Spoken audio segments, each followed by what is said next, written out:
नमस्कार, अपना उत्तर प्रदेश में आपका स्वागत है। मैं हूं दिवाकर विक्रम सिंह। खबर यूपी के चुनाव से है। भारतीय जनता पार्टी ने चुनाव की घोषणा के बाद जनसंपर्क अभियानों की शुरुआत कर दी है। मंगलवार को यूपी बीजेपी अध्यक्ष स्वतंत्र देव सिंह ने राज्यव्यापी जनसंपर्क अभियान की शुरुआत की। इस अभियान को यूपी विधानसभा में प्रदेश सरकार की उपलब्धियों को हर क्षेत्र तक पहुंचाने के लिए शुरुआत की गई है। इस अभियान में बीजेपी के पदाधिकारियों के अलावा सांसद, विधायक और मंत्री भी शामिल हुए। आपको बता दें कि चुनाव आयोग ने यूपी में विधानसभा चुनाव की तारीखों की घोषणा कर दी है। यूपी में कुल 7 चरणों में विधानसभा चुनाव होने हैं। पहले चरण का मतदान 10 फरवरी, दूसरे चरण का 14 फरवरी, तीसरे चरण का 20, चौथे चरण का 23 फरवरी, पाँचवें चरण का 27 फरवरी, छठे चरण का 7 मार्च और 7वें और अंतिम चरण का मतदान 7 मार्च को होना तय किया गया है। यूपी विधानसभा की 403 सीटों में 2017 में बीजेपी अपने सहयोगियों सहित 325 सीटें जीतकर पूर्ण बहुमत की सरकार बनाने में कामयाब रही थी।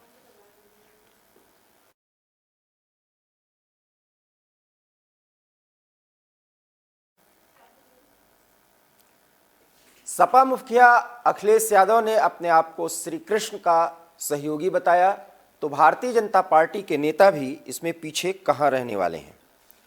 बीजेपी नेता भगवान श्री कृष्ण के साक्षात दर्शन कर चुके हैं, ऐसा उन्होंने दावा किया है। और श्री कृष्ण ने बीजेपी नेता को सपा मुखिया के सामने चुनाव लड़ने का आदेश भी दे दिया है। दरअसल बीजेपी नेता और पूर्व विधायक शिव प्रसाद यादव ने दावा किया है कि श्री कृष्ण ने उन्हें साक्षात दर्शन दिए हैं। बीजेपी नेता ने कहा कि भगवान श्री कृष्ण ने साक्षात दर्शन देकर अखिलेश यादव के खिलाफ चुनाव लड़ने का आदेश दे दिया है। शिव प्रसाद ने कहा कि श्री कृष्ण ने मुझसे कहा कि शिव प्रसाद उठो और अखिलेश यादव के खिलाफ चुनाव लड़ने की घोषणा करो। उन्होंने कहा कि सपा सुप्रीमो अखिलेश यादव किसी भी सीट से चुनाव लड़ें, मैं उनके खिलाफ चुनाव लड़ने के लिए तैयार हूं।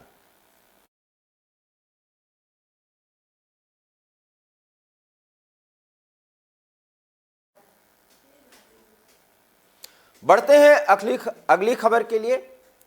और पीलीभीत से यह खबर है कि बीजेपी ने बीएसपी को बड़ा झटका दे दिया है। पीलीभीत में बीएसपी दर्जनों नेताओं और कार्यकर्ताओं ने बीजेपी का दामन थाम लिया है। बीएसपी के कद्दावर नेताओं और 2 दर्जन से अधिक कार्यकर्ताओं ने बीजेपी की सदस्यता ग्रहण कर ली है। बीएसपी ने बीजेपी में शामिल हुए सभी नेताओं और कार्यकर्ताओं का बीजेपी के प्रदेश उपाध्यक्ष ब्रज बहादुर भारद्वाज, जिला पंचायत अध्यक्ष पति गुरुभाग सिंह, जिला अध्यक्ष संजीव प्रताप सिंह और पूरनपुर विधायक बाबूराम पासवान ने इन सबका स्वागत किया। इस दौरान सभी को भगवान श्री राम के मंदिर का चित्र भी भेंट किया गया। जानकारी लग रही है कि आप बसपा में पहले थे और अब आप भाजपा में शामिल हो रहे हैं, ऐसा क्यों? भारतीय जनता पार्टी कार्यों से हम खुश हैं, इसलिए वहाँ जा रहे हैं। कितने टाइम तक आप बसपा में रहे? मैं 1988 से लेकर अब तक बसपा में हूँ। तो आज आप बसपा छोड़कर जो है भाजपा में जा रहे हैं। आज हमारे पूरे तमाम जिले के साथी, सम्मानित साथियों के साथ में आज हम भारतीय जनता पार्टी माननीय विधायक जी श्री बाबूराम पासवान जी के नेतृत्व में भारतीय जनता पार्टी ज्वाइन करने जा रहे हैं। कितने लोग हैं लगभग आप लोग? पूरी विधानसभा कमेटी है। कितने लोग, कितनी संख्या होगी लगभग? आज अभी हम लोग जो है पूरे लगभग 25 अपने मुख्य पदाधिकारियों सहित ज्वाइन करने जा रहे हैं। इसके बाद जो भी समय मिलेगा हजारों की संख्या हम बहुजन समाज पार्टी के कार्यकर्ता भारतीय जनता पार्टी के साथ संस्था ग्रहण करेंगे। आप किस पद पर थे बसपा में? मैं पूर्व जिलाध्यक्ष भी रहा हूँ, वर्तमान में सेक्टर का प्रभारी हूँ, बरेली मंडल बरेली। देखिए, बड़ी हर्ष की बात है, ये सब लोग जितने भी हैं जो बसपा में दिन रात मेहनत किए और मेहनत करने के बाद निरंतर ही बसपा के ग्राफ को आगे बढ़ाने के लिए काम करते रहे।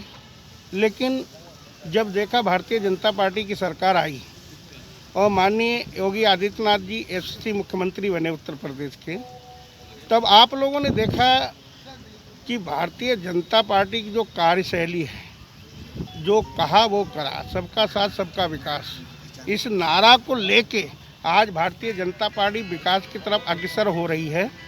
तो उसमें हमारे आदरणीय छोटे भाई मुनेंद्र पाल सागल जी, जो बसपा के यूपी में चुनाव की तारीखों के ऐलान के बाद सिद्धार्थ नगर जिले के प्रशासन ने बाकायदा अपनी कमर कस ली है। सिद्धार्थनगर जिले की 5 विधानसभा सीटों पर चुनाव 6वें चरण में 3 मार्च को होना है। पांचों विधानसभाओं में 4 फरवरी से नामांकन प्रक्रिया भी शुरू की जाएगी। चुनावी तैयारियों को लेकर जिलाधिकारी दीपक मीणा और एसपी यशवीर सिंह ने संयुक्त प्रेस वार्ता की। जिलाधिकारी दीपक मीणा ने बताया कि जिले में मतदाता सूची सहित चुनाव संबंधी सभी तैयारियां पहले से ही चल रही थीं। सभी विधानसभाओं में मतदान स्थल को मानक के अनुरूप व्यवस्थित करने की पूरी योजना तैयार कर ली गई है। जहां जो कमियां हैं उसे पूर्ण कराया जा रहा है। जिलाधिकारी ने बताया कि सिद्धार्थनगर जिले में 3 मार्च को 19,29,031 मतदाता अपने मताधिकार का प्रयोग करेंगे। इनके लिए पांचों विधानसभाओं में 1,615 मतदान केंद्र, 2,458 मतदेय स्थल बनाया गया है, जिसमें 1,249 मतदेय स्थलों पर सीसीटीवी कैमरे, वेबकास्टिंग की व्यवस्था रहेगी। जिलाधिकारी ने कहा कि जिले में चुनाव आचार संहिता का कड़ाई से पालन कराया जाएगा। चुनाव आयोग के निर्देश के अनुसार 15 जनवरी तक किसी भी तरह की चुनावी सभा और रैली सहित लोगों की भीड़ पर पूर्णतः रोक रहेगी।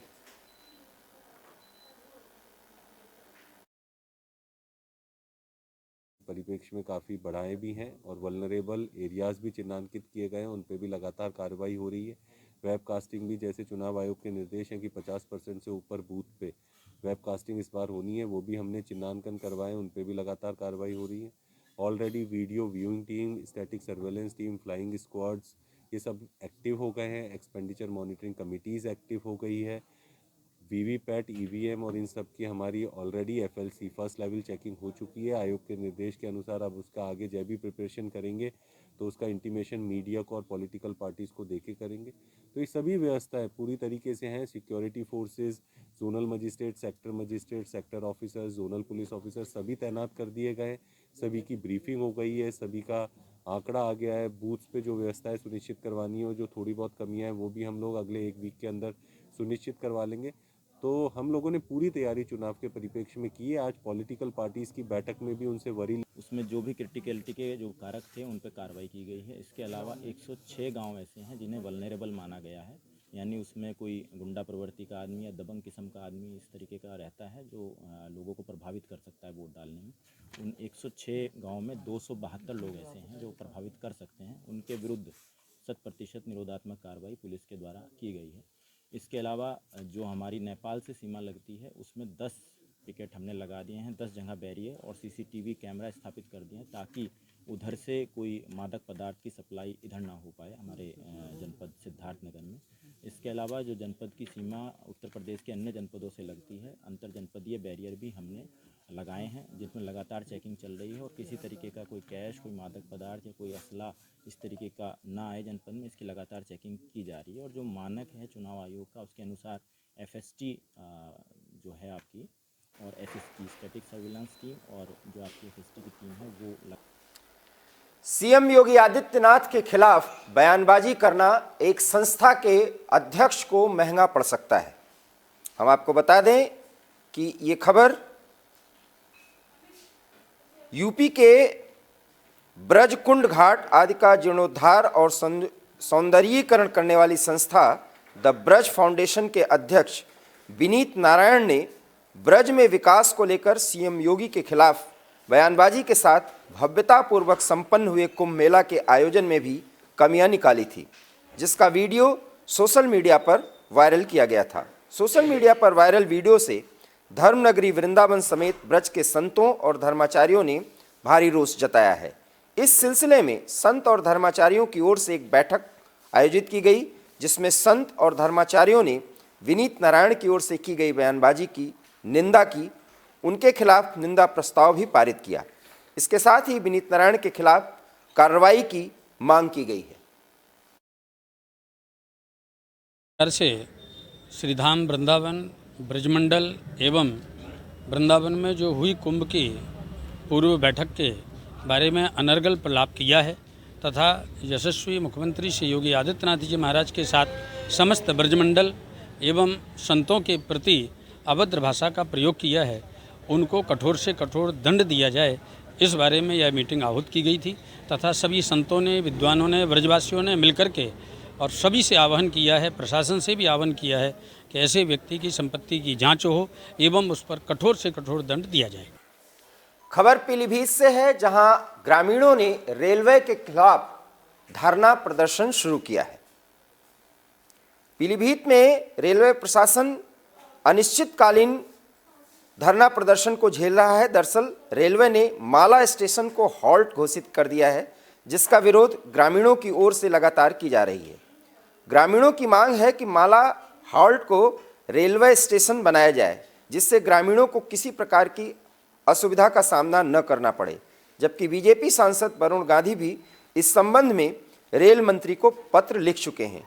इसके बाद भी रेलवे की ओर से इस संबंध में कोई कदम नहीं उठाया जा रहा, जिससे नाराज ग्रामीण अब रेलवे के खिलाफ मोर्चा खोलते हुए अनिश्चितकालीन धरना प्रदर्शन शुरू कर चुके हैं। जो बनने जा रहा है उसका स्थानीय लोग विरोध करके चाहते हैं कि ये स्टेशन बने, क्योंकि माला स्टेशन पहले भी रहा है और जो पीछे शाहगढ़ स्टेशन बना है उसी अपेक्षा माला में आवागमन ज़्यादा है। 1 लाख के आसपास के गांव के लोग रहते हैं, तो इनकी मांग स्वाभाविक है और जायज़ है। और हम भी चाहते हैं कि ये स्टेशन माला स्टेशन बने। इसके लिए ज़रूरी जहाँ भी होगा हम ऊपर तक बात करेंगे और इनके आंदोलन में हम सहयोग करते हुए अपने केंद्रीय मंत्री तक इस बात को पहुंचाएंगे। और जिन अधिकारियों ने गुमराह किया, हम प्रयास करेंगे कि यह बात जो माला स्टेशन की है उसको मान ली जाए और यहाँ पे काम शुरू हो जाए। इसके लिए हम सभी लोग प्रयास करेंगे, मिलजुल कर एक ताकत के रूप में सब लोग प्रयास करेंगे। धन्यवाद। खबर आगरा से है, जहां एक मंदिर पर बुलडोजर चलाने की घटना सामने आई है। हम आपको बता दें कि आगरा के बाईपास रोड स्थित सुल्तानगंज पुलिया पर प्रशासन और नगर निगम की टीम ने हनुमान मंदिर पर आधी रात में बुलडोजर चलाकर उसे तोड़ दिया। इससे गुस्साए हिंदूवादी संगठनों ने मंगलवार दोपहर 2 बजे सुल्तानगंज पुलिया चौराहे से कमला नगर रोड की सर्विस लेन को जाम कर दिया। वहीं हिंदूवादी संगठनों के कार्यकर्ताओं ने उस जगह पर फिर से मूर्ति रख दी, जहां रात में बुलडोजर चलाया गया था। इस मामले में पुलिस ने तीनों लोगों को हिरासत में ले लिया है। आपको बता दें कि नेशनल हाईवे पर सुल्तानगंज पुलिया फ्लाईओवर के नीचे बने मंदिर को नगर निगम और प्रशासन की टीम ने सोमवार आधी रात को बुलडोजर चलाकर तोड़ दिया और मूर्तियां पास के मंदिर में शिफ्ट कर दी गई थी। 3 बार से मंदिर को हटाने की कार्रवाई टल रही थी, लेकिन चुनाव के ऐन मौके पर निगम और प्रशासन ने ये कार्रवाई कर दी। रात में हिंदूवादी नेताओं के प्रदर्शन और हंगामे को शांत करा दिया गया, लेकिन मंगलवार दोपहर हिंदूवादी संगठनों के कार्यकर्ता पहुंच गए और सर्विस लेन पर उन्होंने जाम लगाया।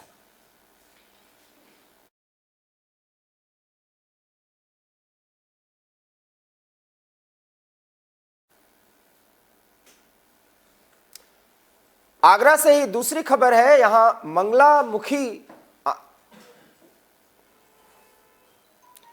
मंगलामुखी सम्मेलन चल रहा है, जिससे बड़ी संख्या में मंगलामुखी हिस्सा ले रहे हैं। सम्मेलन में तमाम रस्मों को अदा किया जा रहा है। इस दौरान देश की खुशहाली और कोरोना के खात्मे के लिए प्रार्थना की गई। आपको बता दें कि मंगलामुखी समाज का सम्मेलन खेरिया मोड़ मिलन मटका पर चल रहा है, जिसमें देश के तमाम हिस्सों से आए मंगलामुखियों ने हिस्सा लिया। मंगलामुखी सम्मेलन में तमाम रस्मों को अदा किया जा रहा है और इस दौरान बैंड बाजों के साथ कलश यात्रा भी निकाली गई। चली आ रही बुजुर्गों से, जो हमारे 100 साल पहले, 50 साल पहले, 10 साल पहले, 20 साल पहले जो हमारे बड़े गुरुजी जो होते हैं, हमारे जो गद्दी नशीन होते हैं, वो पूरे हो जाते हैं। यानी कोई कह देता मर गए, कोई होता पूरे हो जाते हैं, तो उनके याद में ये हम करते हैं। और देश के लिए भी, और जो है तो अपने जजमान के लिए भी हम दुआ करते हैं कि सब सुरक्षित रहे, जो बॉर्डर पे बैठे हुए सैनिक बैठे हुए हैं उनके लिए भी दुआ करते हैं, जजमानों के लिए भी दुआ करते हैं, बच्चे वालों के लिए भी करते हैं, रोजी रोजगार के लिए भी दुआ करते हैं। के शहर आगरा में यह हमारा सम्मेलन चल रहा है, जहां सारे देश के अनेक भिन्न प्रकार के राज्यों से हमारे जो है लोग आए हैं, हमारे समाज इकट्ठा हुआ है और हमारे आगरा के जो किन्नर समाज के लोग हैं उन्होंने यहाँ बहुत सुंदर प्रोग्राम आयोजित किया है। जो हमारा एक जी हाँ, आगरा गए, घूमे, ताजमहल देखे, लाल किला देखा और यहाँ के सारे बाज़ार घूमे, शॉपिंग की, हमने बहुत अच्छा लगा। यहाँ के केंद्रों में जो एक ऐसे सिर्फ व्यवहार ही नहीं होते, हमारे रिश्ते भी होते हैं बहन बेटी के। हमारे में शादी ब्याह तो होता नहीं है पर लेकिन हमारा जो समाज है हम एक दूसरे को बहन बेटी माँ बनाकर एक दूसरे से रिश्ता निभाते। हमारा जो समाज था ये एक दुर्लक्षित समाज था जिसकी वजह से हमें बहुत सारे प्रॉब्लम्स फेस करने पड़ते थे। सो हमारे बहुत सारे किन्नर समाज में कुछ हमारे। अगली खबर बागपत जिले से है, जहां सेना के एक जवान को गोली मार करके हत्या कर दी गई। मामले की सूचना पर पहुंची पुलिस ने शव को कब्जे में लेकर पोस्टमार्टम के लिए भेज दिया। आपको बता दें कि बालैनी थाना क्षेत्र के बुढ़सैनी गांव के रास्ते को लेकर चल रहे विवाद में सेना के जवान को घर में बुलाकर गोली मारी गई, उसकी हत्या भी की गई। सेना के जवान की हत्या के बाद गुस्साए ग्रामीणों ने आरोपियों के घर में तोड़फोड़ करने का प्रयास किया। इसके साथ ही मौके पर मौजूद पुलिसकर्मियों के साथ भी ग्रामीणों की धक्का मुक्की हुई। ग्रामीणों के गुस्से को देखते हुए मौके पर पहुंची कई थानों की पुलिस और पीएसी की टीम ने कड़ी मशक्कत के बाद मामले को शांत कराया। वहीं एसपी ने घटनास्थल पर पहुंचकर मामले की जांच की। 3 बजे बालैनी थाना क्षेत्र के बुढ़सैनी ग्राम से एक सूचना प्राप्त हुई कि राम कुमार की हत्या सुरेंद्र शर्मा और सुरेंद्र शर्मा के परिजनों ने मिलकर कर दी है।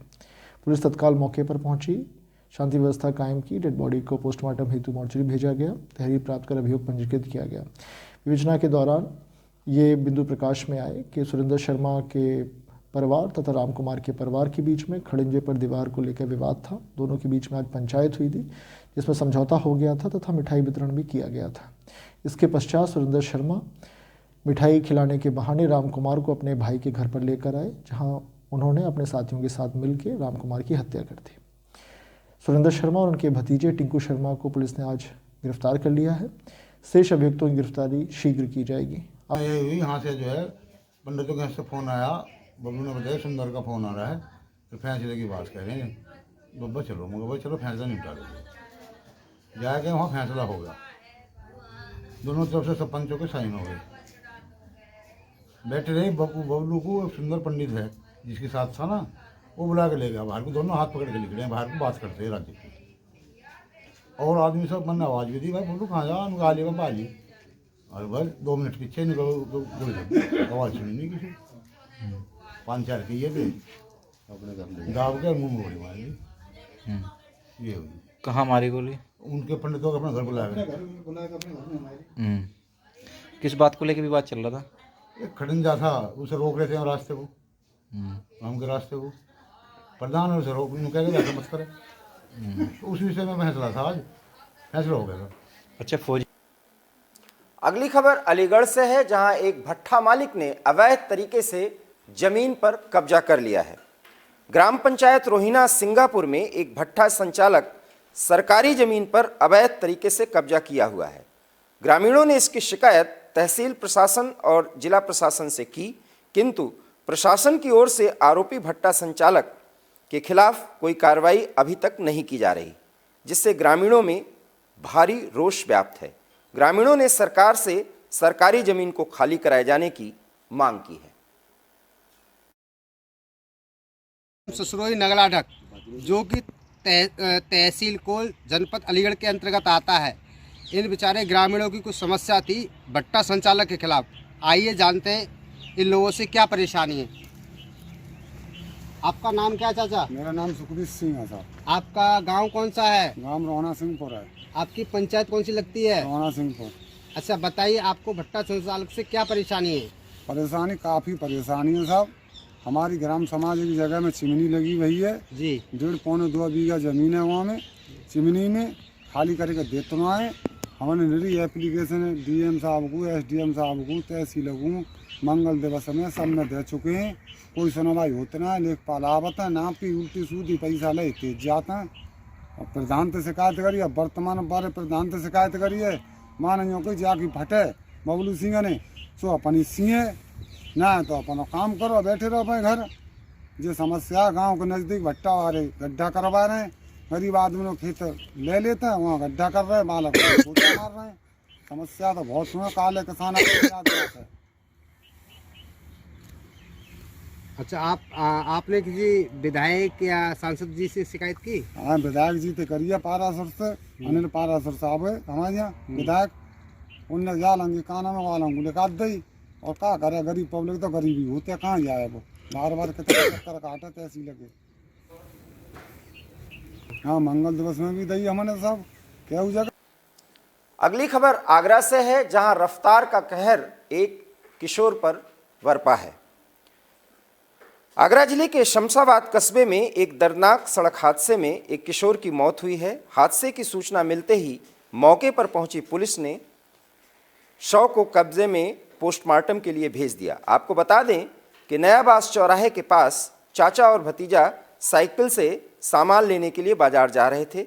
इसी बीच एक तेज रफ्तार ट्रक ने 12 वर्षीय किशोर को कुचलते हुए निकल गई, जिससे किशोर की मौके पर ही मौत हो गई।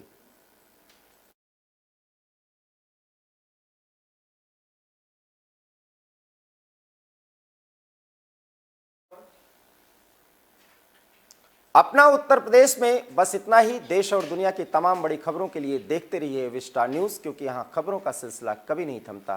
दीजिए इजाज़त, नमस्कार।